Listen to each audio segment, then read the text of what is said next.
told, every champion has felt it.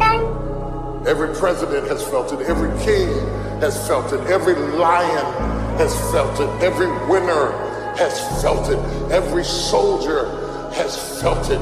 Every victorious person has felt it. The urge to it. Crossroads, life's tolls, life goes. I gotta win. W my lockdown. You can't rewind.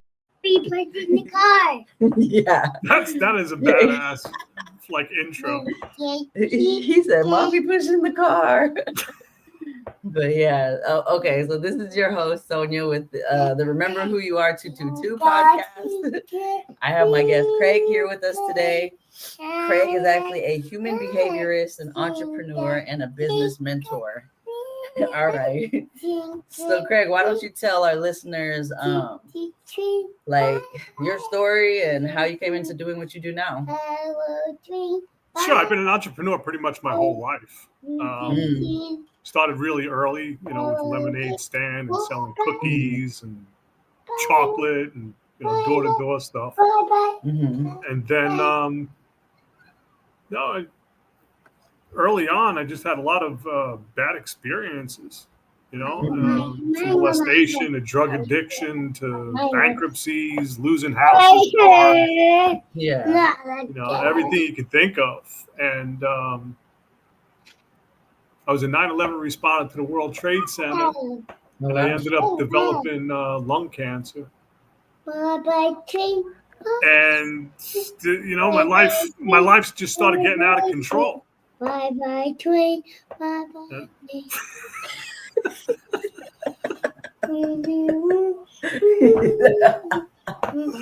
Like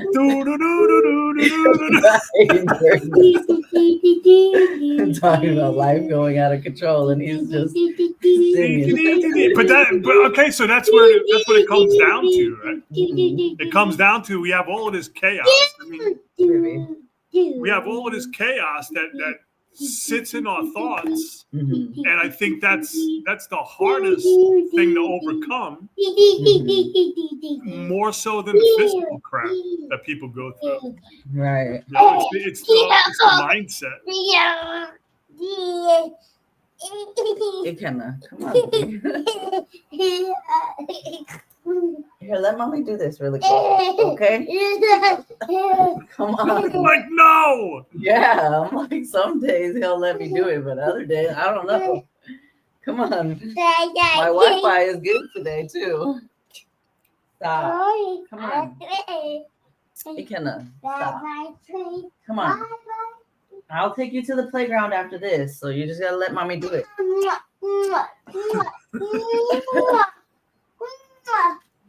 Okay. So you said the World Trade Center. I remember you were talking about the World Trade Center, and you got lung cancer. Yeah, I ended up getting lung cancer. It took my mid and lower lobe, my right lung out, and that put a damper in my life. The simple reason that I was a high achiever and I couldn't even pay the light bill. Yeah. Ended up going bankrupt over it. Ended up losing everything. Yeah, just one of those things that stopped me dead in my tracks. And coming back from it, it was a 13-year battle now. And coming back from it, it's kind of like, I find my superpower in being resilient. Baby, come on, just let mommy do it. Just sit right here and let mommy record. Please. Just sit and watch your show. Okay? After this, we're going to go to the playground.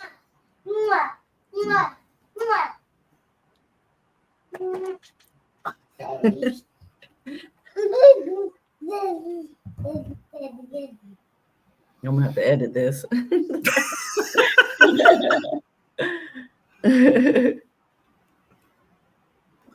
Yeah, so life will throw us off, and we have to be on our game all the time, because life is going to show up whether we want to participate or not, and life is going to bring challenges. And I think the more challenges that we go through, the easier life becomes. Okay.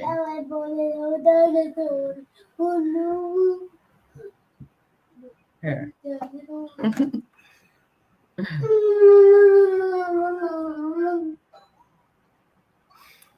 Yeah.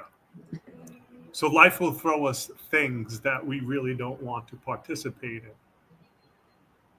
You know, and it messes up our heads because we lose a connection to ourselves that we never thought that we would be disconnected from. Mm-hmm. That was me for the longest time. You know, I was in self-sabotage mode. I was in all of these just disempowered thoughts about who I was. Mm-hmm. And I was going through the imposter syndrome. I used to speak at convention centers, and I was actually thinking, like, one day I'm sitting in bed. It's probably like a month and a half in bed, and it was just like, did you really do the things that you used to do? You know, I used to get stuck in that because I used to compare myself to who I used to be. And that was one of the worst things I could have possibly done for myself. You know, is critique myself through all my past experiences and thinking that they were all behind me. Mm-hmm. You know, and you know, I come to realize that they're not.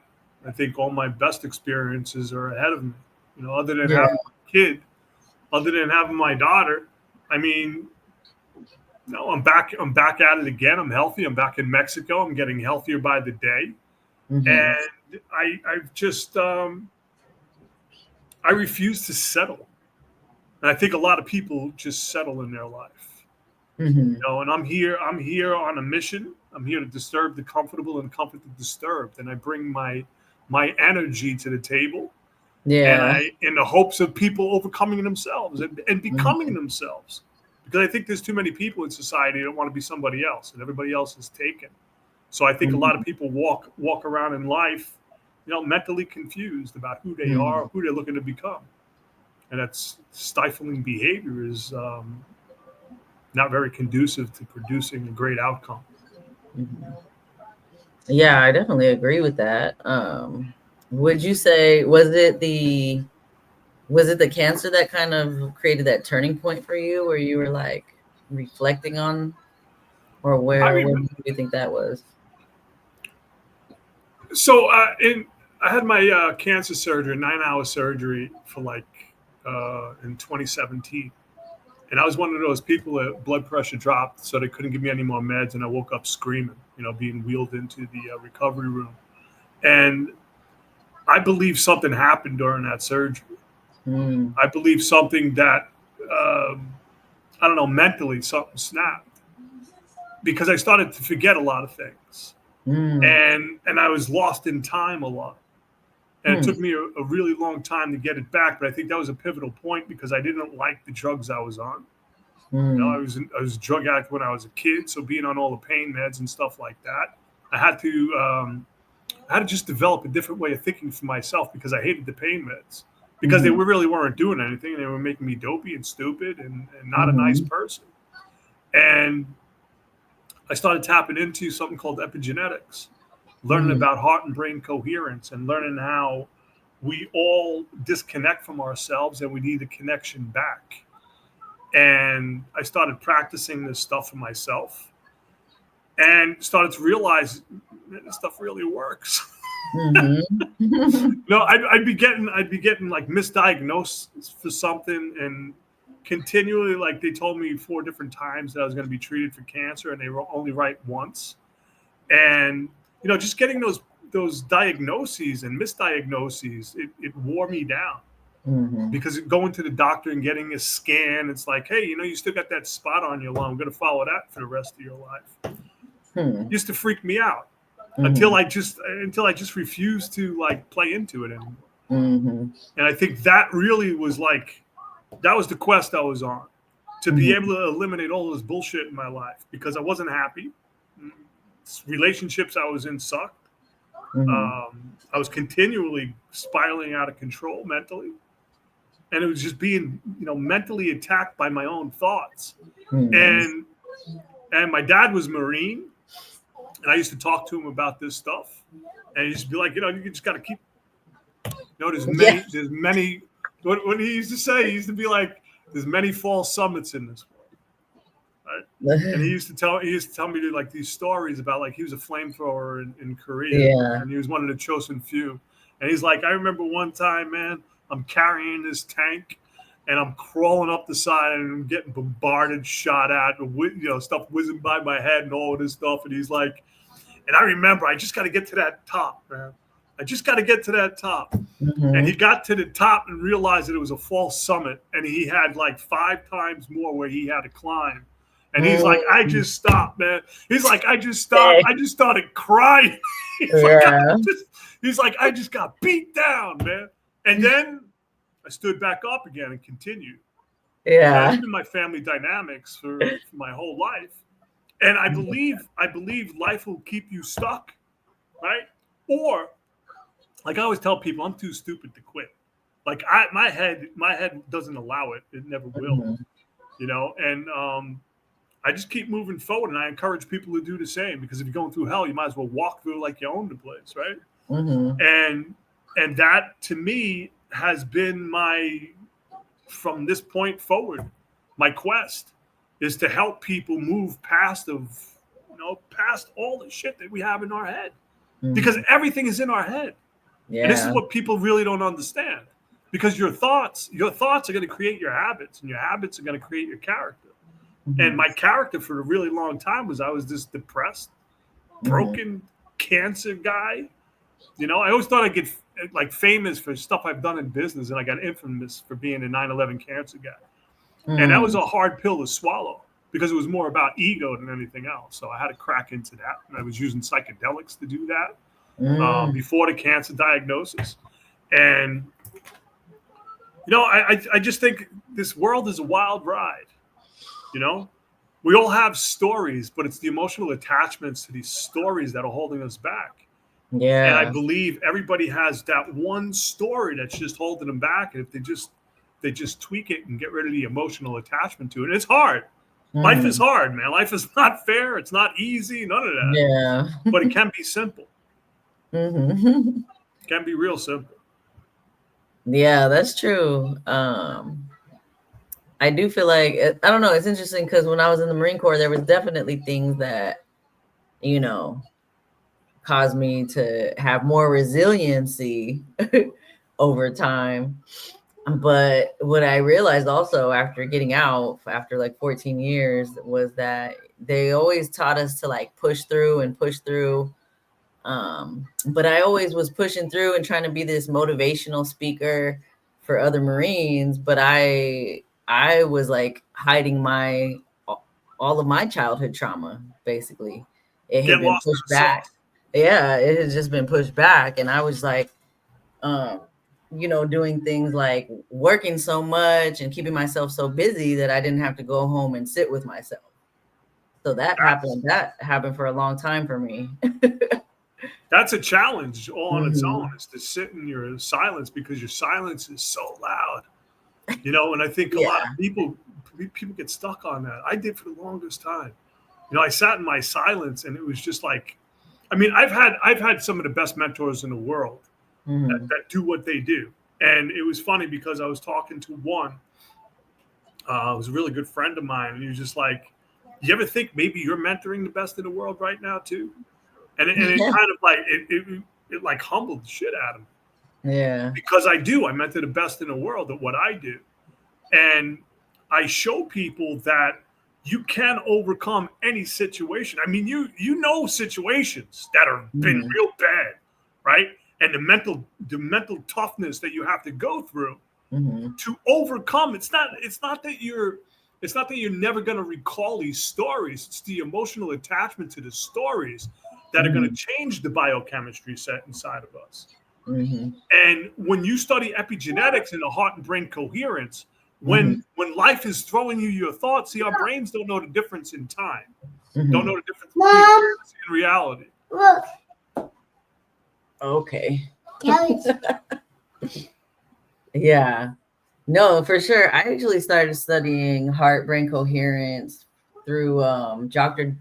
Joe Dispenza. Joe Dispenza, yeah. Yeah, he was who I first started learning that from. So I definitely, now that I'm like deep into it, I'm like, oh yeah, like You it's can actually definitely, feel it. You can actually yeah. feel the change. And that's what Mhm. I encourage people to do, man. I mean, you can go to the internet, all this stuff is free online, yet people want Mhm. to, you know, and I'm Right. guilty of On scrolling as well. YouTube. Yeah.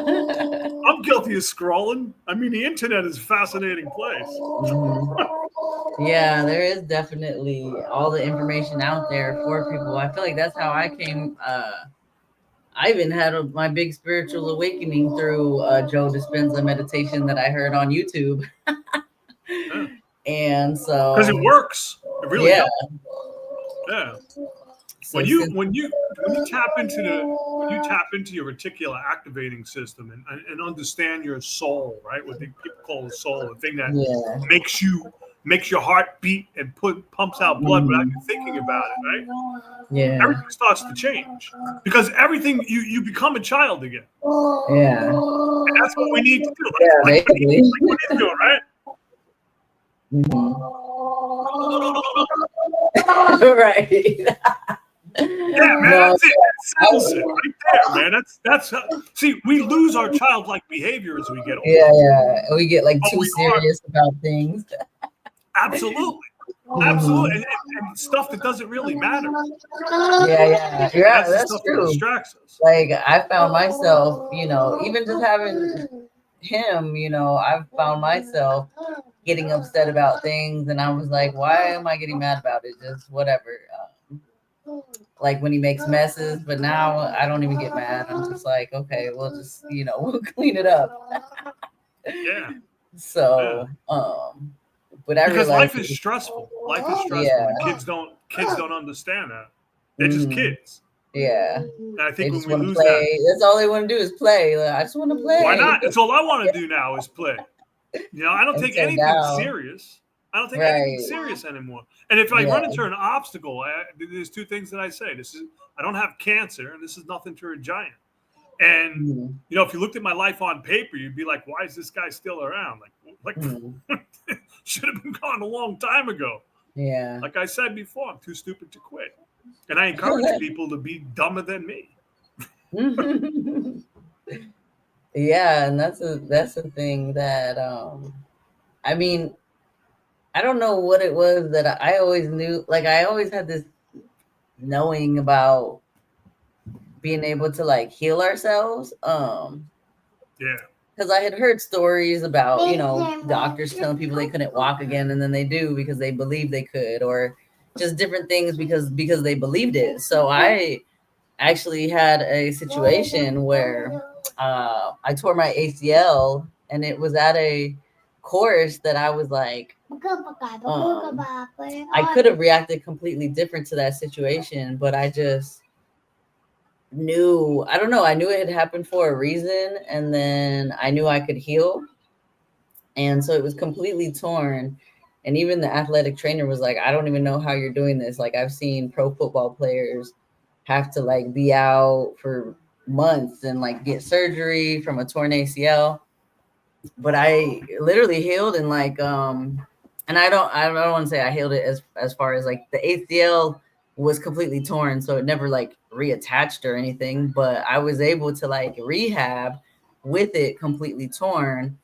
And then I wore a knee brace after 4 weeks for this like culminating event. It was like obstacle course So out in the you still woods. did it? Yeah, and I still did it, and I actually beat half of the guys with the torn ACL. And all I can say was that I just believed that I could do it. So That's it right there. yeah. Believe your belief in who you are. And I think like I had one incident. I had one incident where the doctor came out and asked me if I ever had a bad X-ray, and I was like probably a year and a half, 2 years into studying epigenetics, and I felt that queasiness, man, and I was like, you know what? Whatever she says after this is not going to change me at all. Mm-hmm. And come to find out, she didn't even have my paperwork. She didn't even have any of my old images. So she didn't know that my lobes were taken out. She just saw this big cloud. And I've been misdiagnosed so many times before. Mm-hmm. Nothing changed. Like nothing, like my biochemistry set didn't change. I didn't Yeah. like freak out. And that was the turning point. That really Yeah. was. Because it was like, this is why I don't come to conclusions anymore, because I had a conclusion and I was screwed.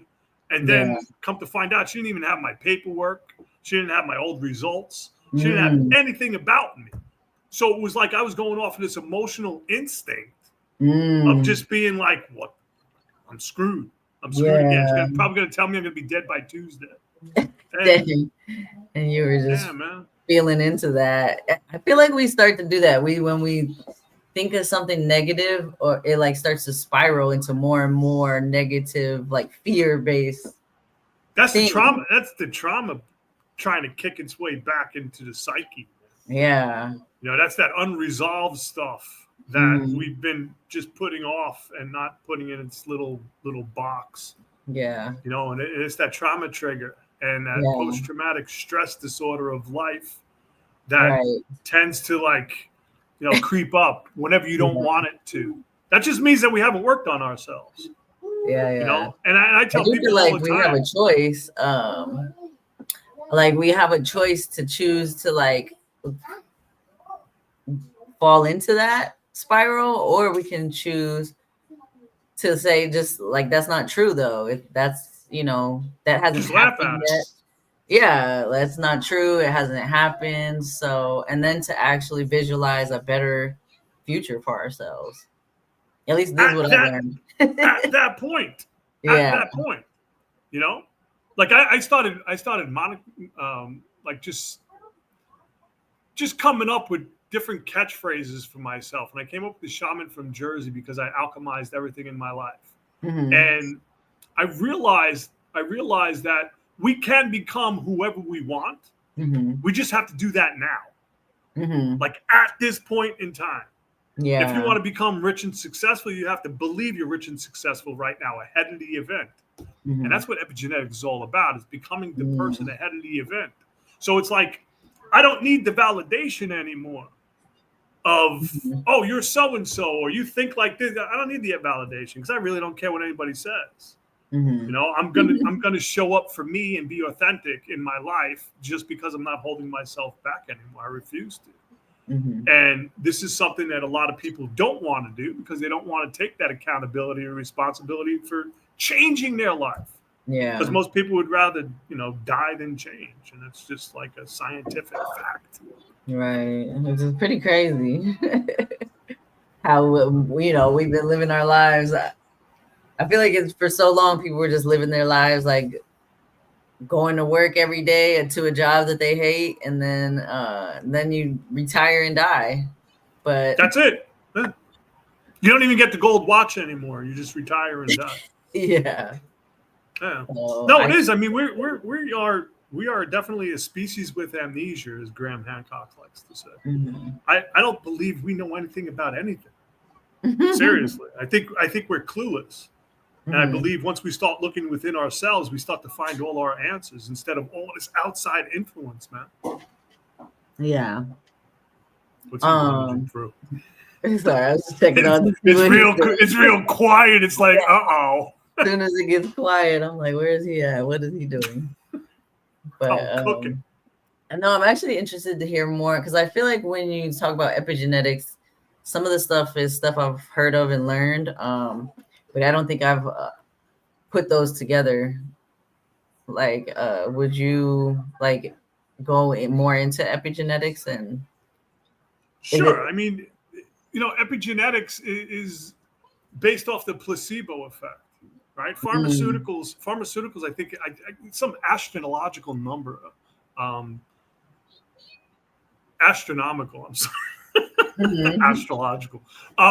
It's some percentage, like 65, 70%. Let me just pause this. All right, go ahead. So it's like epigenetics is based off of like the placebo effect, right? Because we have this thing inside of us that if we connect to it, we start to we start to transmute all the negative crap that we have in our lives into this like this amazing experience.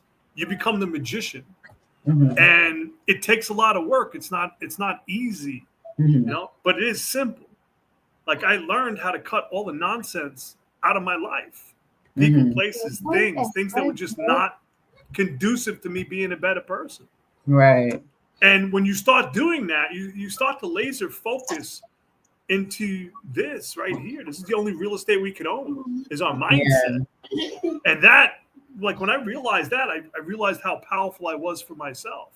And then all my external woes started to go away. And it was like all the relationships that sucked started to change. And it was like, oh, wait a minute. Now I'm choosing myself instead of all the other people, places, and things. And I talk to people about tapping into the human Wi-Fi, the quantum field. And I believe once you start clearing everything out of your life, you're able to simplify your life. And you start to dial in your frequency into something different. And that's when you start developing heart and brain coherence. And man, you know, I listen to Joe 2-3 times a day. You know, I listen to the Silver Method numerous times a day. And I listen to frequencies a lot. All different kinds of frequencies. And people are like, what do you listen to frequencies for? Because I want to think about things and change my behavior subconsciously. Because once we change our behavior subconsciously, 95% of our day is run by our subconscious behavior, and we don't even know it. Right. So when you put the time and energy into your habits and change them, then your conscious thought kicks in for that 5%. And you start thinking about your subconscious behavior. And that's when it becomes automatic. But only you've done new automation for yourself. You've actually inspired yourself to be a better human. Because I tell people, don't compare yourself to other people, man. It's the thief of joy. What I was doing was comparing myself to who I was 15 years ago. Oh, yeah. It's an entirely different dude, man. Right. I did not like that person at all. I just didn't. Yeah, it's crazy when I look back at my old self, too. It's like I never realized that I had this, like, super harsh inner critic all the time. Just beating myself up, anxiety all my life, just wanting to, you know, perform and be that, always get the good jobs, like all those different things. It was really the accolades. Yeah, and I feel like that's even why I was trying to be this, like, I don't know, this Wonder Woman in the Marine Corps. It was like the attention I got from it, you know. And so do you think that was like based off of insecurities? Do you think that was like self-sabotaging behavior? Like so I will say like weightlifting has always been, I guess, more like a therapy for me, since I never really went to therapy when I was younger. I never even saw a therapist really until like a couple years ago. It's probably like 3 years ago when I first started talking to a therapist. But before that, I was just, you know, I felt like the gym was really my therapy. So I'd go to blow off steam. But then the stronger I got, the more attention I got. And I feel like then it started becoming that, like the... you like the attention. Yeah, the attention that it got me. And so I had to learn, like, who am I really? And who do I want to, who do I want to become? So it's really like, I know I'm meant to speak and help people, but not from a place of lack or anything like that. Like it, but I don't know, the last couple of years has been a lot of inner work that I've done. Like I've done so many different things since first it was just therapy a couple years back. And then I feel like this year really has been like a deep dive into like everything in my past that I never felt or allowed myself to feel, and like went into it. And I don't know, it's pretty crazy. Yeah, getting the heart coherence. And now it's to the point where I'm so sensitive to it. It's like I can feel when my vibration is high versus when it's low. And I can even see a difference of why it is low when it is. Like even the way you speak about people, even if it's true, can bring you down to a lower vibration if it's like negative.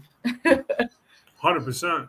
And so I've just started to change so many things about myself, like just the way I talk about people in a more empathetic way versus, telling the things that they have done or whatever it was. But I think we all do that, right? Because we look to the past, right? And the thing is, like, I don't deal with people who talk about my past because I don't live there anymore. Yeah. And it's kind of like, why are you going to bring up that stupid shit that I did? Yeah. We all do dumb things, man. Why not talk about the person that I'm becoming or the person that I've become since that? Want a little bit more encouragement, a little bit more empathy instead of apathy. And it's just, the people in my life now are just different. So they really are. They're not energy draining, energy vampires, man. Because we are batteries. We are batteries. And the more negative that we walk into every day, the more we get drained. Yeah. And that's why we have to. It's not even a need or want. It's a have to. Have to change the way we think, the way we process things needs to be rediscovered. And I think a lot of people are afraid to do the deep, dark work, man, because nobody knows your deep, dark other than you. Yeah, definitely. And we all think everybody knows our story. Yeah, man. Yeah, it's like shame, embarrassment, humiliation, like all the things that we have to go through to level up. Right. I mean, there's nothing that I'll talk about. Yeah. There isn't. And people are like, oh, but when you were molested as a kid, I was like, yeah, that was an experience. Okay. And it took me a really long time to walk away from that emotional attachment, that self-loathing behavior. Because when I coach people now or mentor people, tell me your story, I'll tell you your past. I can tell you your past. I can tell you where it's coming from. Just because of how, and I say you just as a generalization. It's like when you start to talk about your words, you can see where the conversation's going to go just by the emotional attachment you have to your words and phrases. Yeah. That's neurological linguistic programming. My greatest gift is my gift of observing. I always wanted to talk. I always wanted to be the loudest dude in the room. Yeah, that was based off of my insecurities. And when I look back on my life and I'm putting all of this in perspective, and it's like, yeah, you're very insecure because of X, Y, and Z, and you allowed all of these negative aspects into your life. I refuse. I'd rather be by myself. I'd rather be by myself, working on myself, than be dealing with somebody that's going to drain my batteries. It's just not going to happen. I'd rather hang out with him. Yeah. I used to tell people all the time, I'd rather hang out with my daughter than be screwed by other people. I'd rather just put time and energy into my kid. And that's what I did for the longest time. Yeah, no, definitely. I had to go through a phase where I lost people because I started speaking my truth. And it was a best friend I had through the Marine Corps for like 13 years. We were close friends, but I guess once I started actually speaking my truth and calling her out on things in a loving way, she didn't like that. So, but now I do have a lot. Like all I've attracted since speaking my truth and being myself have been people that are uplifting. Like we're all on this growth path together, and so there's nothing. It's just amazing. Yeah, it's amazing what you can start to attract into your life when you stop. That's it. You just got to stop. Yeah. Because we spiral out of control. You really do.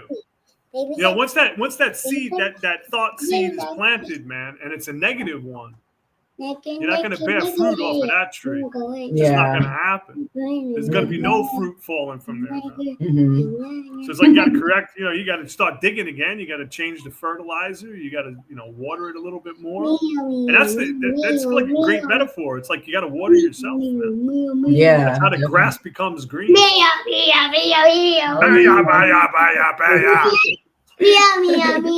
So when my daughter used to like, I would just look at her and go, doo. Yeah, all the noises. And she'd just stop and be like, what are you doing?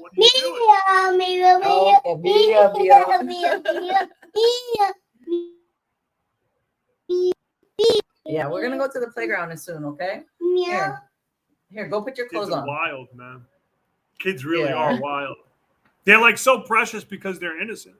Yeah, they are. They're still innocent, and you know, they don't know anything yet. They're just trying to have fun. Yeah, because I think, and like, you know, not to get too like woo-woo, but I think kids, like once they're out of the womb, they can still remember certain things. Yeah. No, I used to catch my daughter. She used to just be like, she'd be like just staring. Yeah. And I'd be like, what are you looking at? Yeah, no, he started pointing out things to me. It was crazy. I never told him about Archangel Michael or anything like that, but he points to this corner in the room and he's like, there's Angel Michael. And I was like, what? And like he'll just say different things like yeah. I definitely believe that they're closer to the veil. They are closer to the veil until we stop. Yeah. Until we're like I'm done with people's nonsense. I just don't have the time or energy for it. Yeah. And it's the time and energy. My energy gets drained quick because I'm really empathetic. I cut that shit out. I stop that dead in its tracks, man. Yeah. I can feel that. Oh, you know what? You want to go help that person, but they don't even want to help themselves. So why? Right. Yeah. So it's not up to us to like fix people. That's something I had to realize too, because I was always empathetic and always, you know, always draining my energy for people that weren't even like wanting to change. And they wouldn't do it for you. Not even close. Yeah, not even close. I had people in my life when I was battling cancer that thought I was like a piece of crap. Yeah. Because I wasn't able to, like, you know, go out and produce what I used to produce. It's like I was battling cancer. Like, yeah. Right. Yeah. You know, life is definitely interesting if we allow it to be.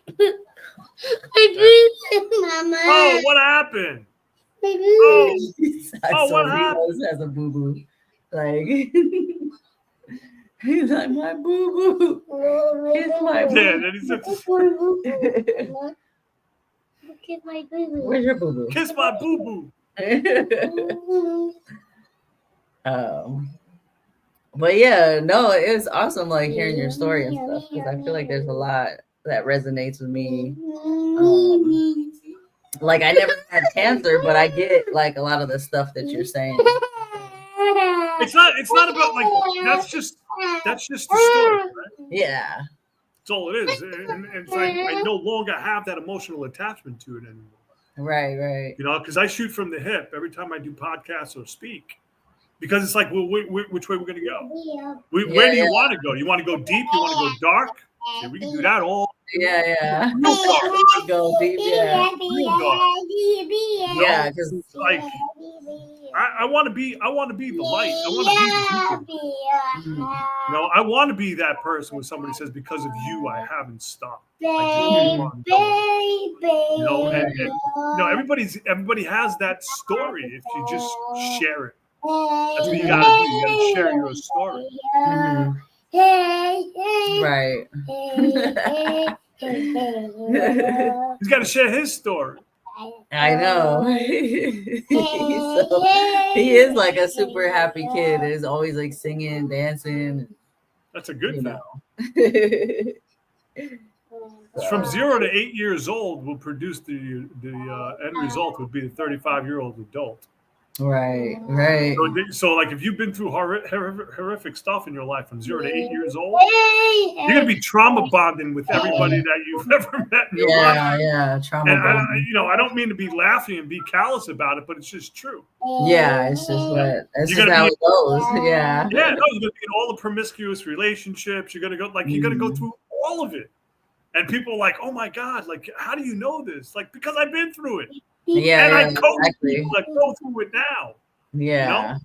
It's like you can be 50, 60 years old and still be recalling stuff as a child. If you're blaming mommy and daddy at 50 and 60 years old, you got bigger issues that you have to contend with. Yeah. Because we're all responsible for our own growth. You know? Yeah. We're evolving or dissolving. Definitely. And that's just one of the things that I refuse to do. I continue to evolve day by day. Yeah, because there are some people they'll go through the same patterns and experiences like time after time and still don't understand and keep going. I used to be that person. Yeah. I used to show up with the same emotional wounds, man.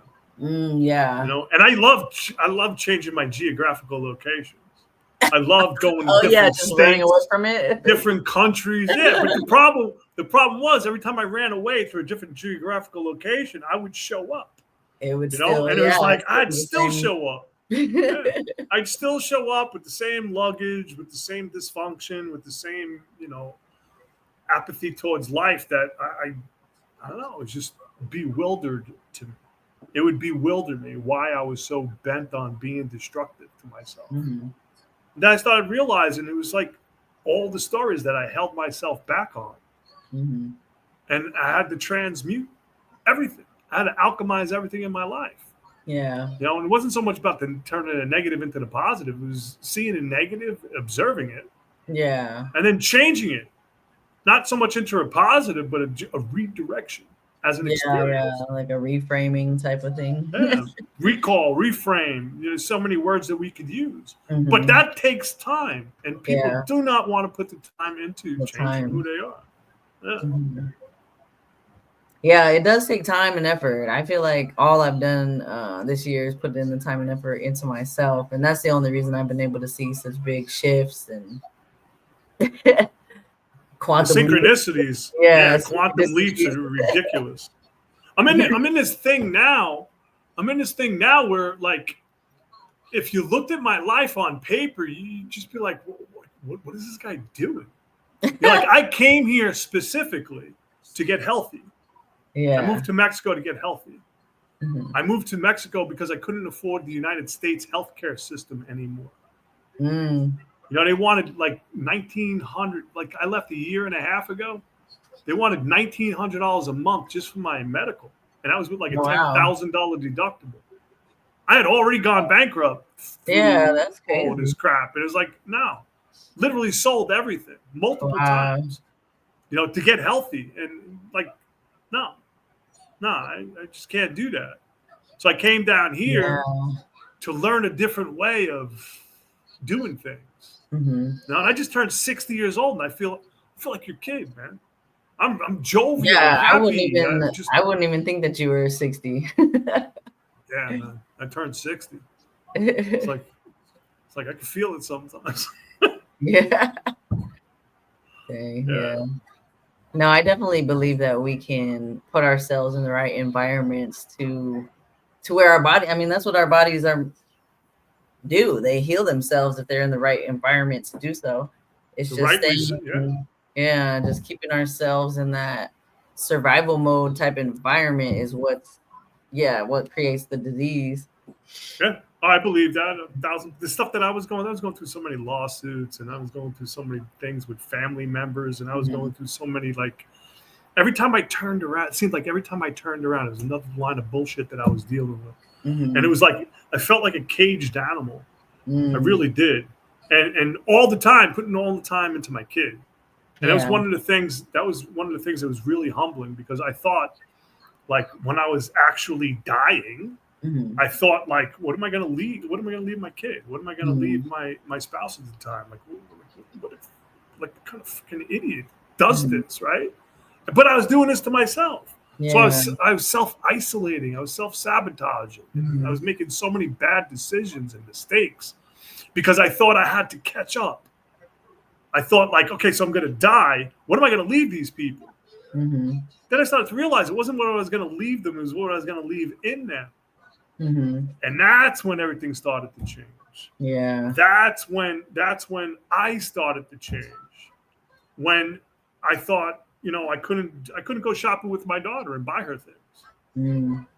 I had no money. I was broke. Couldn't even pay the light bills, rent, you know, asking people for money, borrowing all the time, borrowing Peter to pay Paul, and like just complete chaos. And realized that I was there every day for my daughter when she came home. That like, to this look in hindsight, that blows my mind, because I was able to do that. Yeah, and that's the thing that I've realized kids pay the most attention to. Like, even my friends that have older kids, they were like, I wish I would have spent more time with my kids, because all they cared about was the time we spent together. But she was like, when looking back, one of my friends specifically, she was like, looking back, I felt broke. Like, we didn't have the money for this or that, but they felt connected because I was there home with them every day. And I was like, dang. Yeah. And I see the end. I see the end result. I see it now in my daughter. Like your daughter. Like, me and my daughter have a great connection. Like, we talk about everything. And sometimes she'll lead off with, "Hey, Dad, this might be too much information." And I just like, oh. But at least you listen. 100%, man. I listen to her because she's really smart. Like, she has the ability to figure things out at a very early age. Yeah. And that has to do with me and her mom putting the time and energy into her. Yeah. Maybe not put the time and energy into us, but we put the time and energy into her. Yeah. No, you gotta, and it's how you recall. I can say, I mean, I had a lot of bad distractions while I was battling whatever it is that I was battling. However, I had a lot of good distractions as well. Yeah. So when you recall your life, I don't have that, like, I don't like people. I don't, just not even there anymore. Just not. However, there was maybe there was like 2 or 3 people that, you know, I know I'm going to eventually run into one day. And I know that's just my ego, but yeah. But those 2 or 3 people, karma's coming. Yeah. And it's 6'1", 245 pounds. Oh, dang. But yeah, no, I do feel like I had to go through this whole, like, rebirth period. And now, even though I don't, I guess I don't make that much money to be as comfortable as I want to be, but I'm able to make enough to be home with him. And I don't have to go get a job or anything like that. So I literally can do what I want to do, and I get enough money to pay the bills and stuff. So I do believe this is a time, since he's so young, that I'm meant to, like, be with him. So absolutely, I'm not even, like, stressing it at all. I'm like, I'm gonna just do what I want to do. Take him to the beach on a Monday, which is what we're about to go do. No, that's great. And that is really important. That's wealth. Yeah, that's wealth, and that is a lot of people get sidetracked with the difference between money and currency. Right? That what you have right there is the money. That's the store of value. You get to spend time with your kid. Right. I didn't realize cancer was my money. Cancer was my store of value. Yeah. It showed me that I needed to slow down. And I used to be a high-end achiever. I used to make money. And I wasn't making any money. Yeah. Yeah, I wasn't making any money.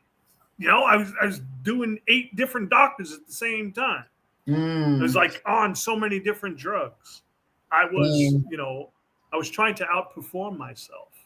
Yeah. And that's where all the miscalculated deeds go in trying to like overcome.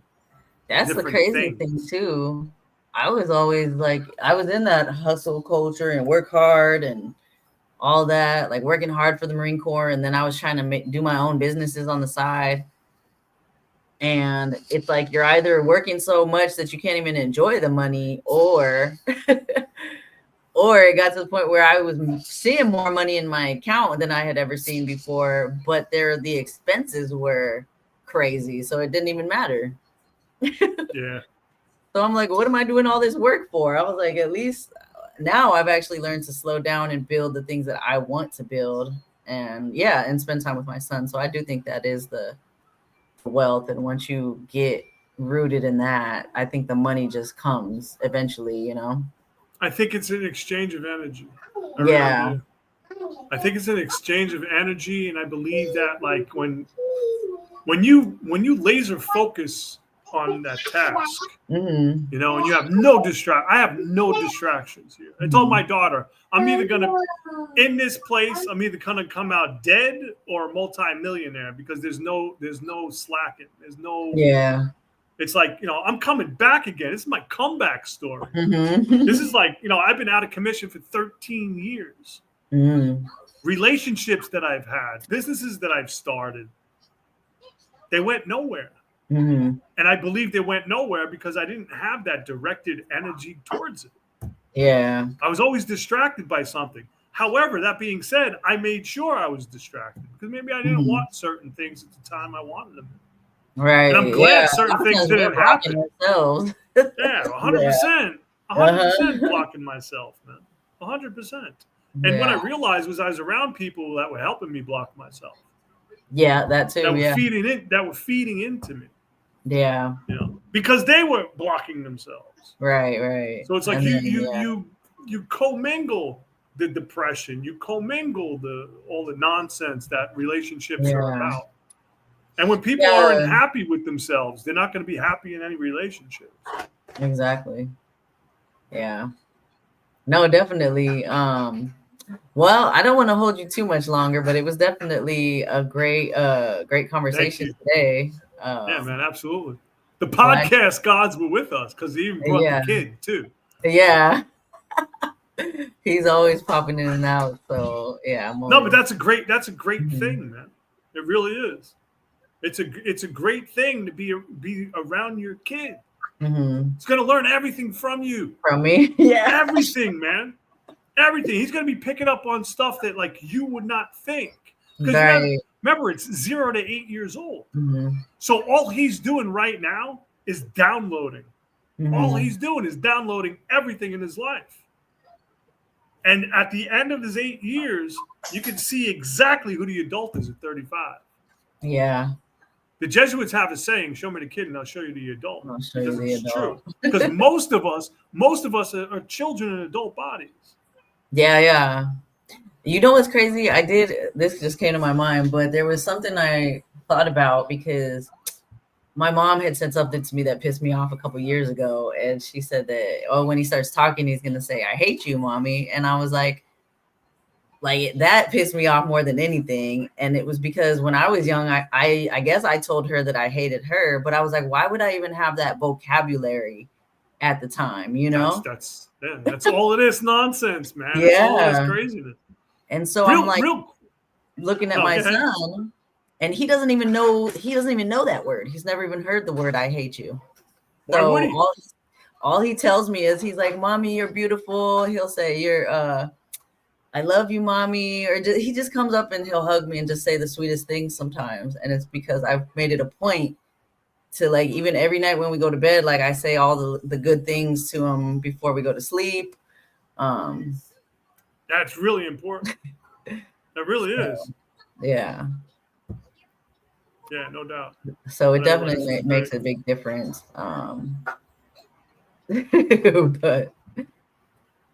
But yeah, Well, okay.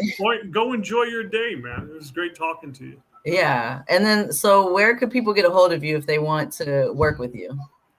CraigSotkovsky.com. I send everybody there. Okay.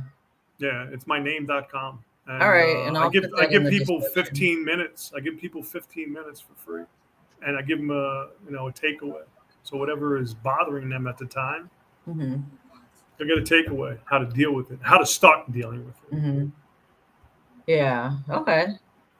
Awesome. And then I'll put that in the description. And I do usually have a closing wisdom question that I ask everybody. So it's just whatever, if whatever you want to say. But my question is basically like, if you have found one truth of our divinity, what would that truth be? I know you didn't talk much about the woo-woo or the spiritual side of things, but one of the most profound things that I've realized in my life, and it's a download I get all the time, and it's like, be nice, because nobody laughs or cries in a different language. And that has really humbled me. And I say humbled me to my core, because I mean, I've been around this rock. I've lived in different cultures. I've been in so many different situations, and then realized that we're all the same. And when we start talking about our commonalities more so than our differences, that's when we reconnect with who we are. The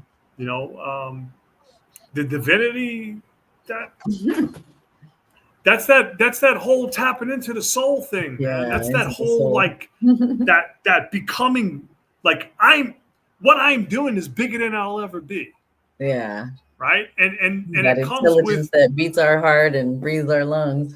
Yeah, man. And when you tap into who you are and you're just you, that's it. I'm not looking to impress people. I really don't care what people think about me. I don't. Because I realize that they're thinking about me based off of their experience. So what they're saying, what they're thinking is none of my business. It really isn't. Because there's no slow in the roll. Yeah. I realize that too. Like, people see you through the lens of their own wounds. So it doesn't matter what they think. Like, you know who you are. So yeah. But it took me a long time to learn, but but yeah. All right. Well, this was definitely a great conversation. Appreciate you coming. Well, we had to reschedule it too, but definitely doesn't matter. We got it done. But yeah. All right. Well, I'll end it on that note, and you guys have a great rest of your day.